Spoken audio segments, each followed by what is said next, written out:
цепењето.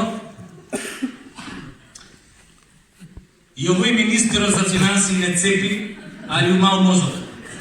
Вика, просечната плата 26.000 динари, али не сме можеле да ја осетим. Абре, министре, ако ти го папне тебе шопер или овој мусар курати со 26 сати, нема да го осетиш? Пошто 26, дали се работи с ледарки или сантиметри, то се осеќа. Значи, ако не се осеќа, значи просекот е 12-13 илјади. Ако да е просекот 12 илјади или 12 сантими, тоа баш и не се осеќа. Мисля, можеш и по дома да прашаш. Оваа па министеркава за одбрана. Војници ви се пожалиле дека не ги добиле, сите не добиле од новите чизми, дека посише да по касарна. Дошла прука, у НАТО ќе владаме, а чизми нема за сите.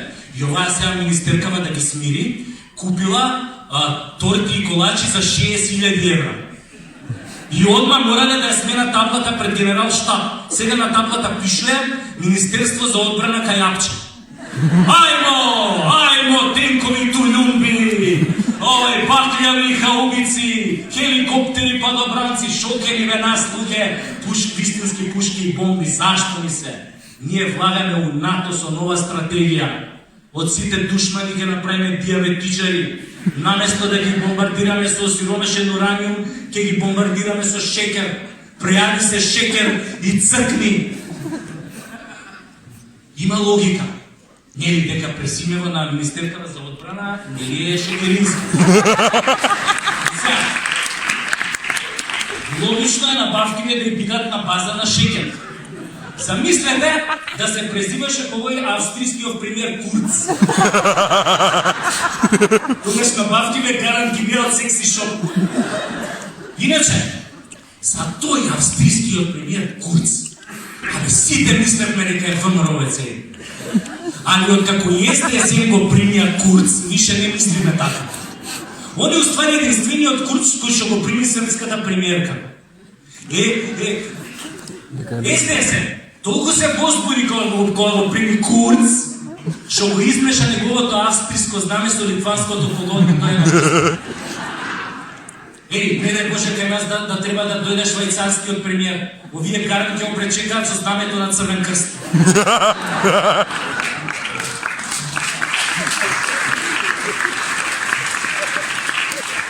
Се пара, жив или мртов.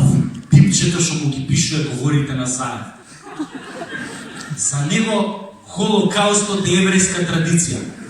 Значи, Холокаустот кај евреите се појавува на секој 75 години како Хелеевата комета. И сега тоа заедно еш го прочита, пошто нели премиереве за тие говори у разни згоди, не го ни чита да говорат и затоа тие згоди обично незгоди се претварат и сега го прочитам сваки, да што прочитам, беше касно. Леле, која рипна овие бившиве твитерджи, сега што се пијарджи у влада. Која рипна, лапсус. Абе, дечки, лапсус е кој ќе кажеш дај ми го твоето, која наместо да кажеш дај ми го твоето раче, ќе кажеш дај ми го твоето маче. Али ова е превод неукост. Човек со здраво формално образование, со здрава општа култура, боза му е да препознае разлика помеѓу австриско и литванско знаме, помеѓу белгиско и германско, помеѓу српско и руско. Знае што е традиција, знае што е Холокауст. Овој типот малце што ми пише, говорите малце да беше образован под првото препрочитување таа реченица, очи ќе му извадеше. Ке речеше, чекај што сум пишал овде, бе? Па Холокаустот не е традиционално еврејско излетничко место како Саборов на Трубачи, Драгачево или Роштилјада во Лесковац. Тоа е символ на геноцидот врз нив. Али изгледа на типот у моментот све му било као рамна, овај земјата му била рамна плоча. Види, еднаш ако сгрешиш овакви протоколни работи, значи окей, се случило, луѓе сме грешени. Али ако влезеш во серија, значи си брате дивек. Али, битно почна во Северна да се кради као времето на ВМРО.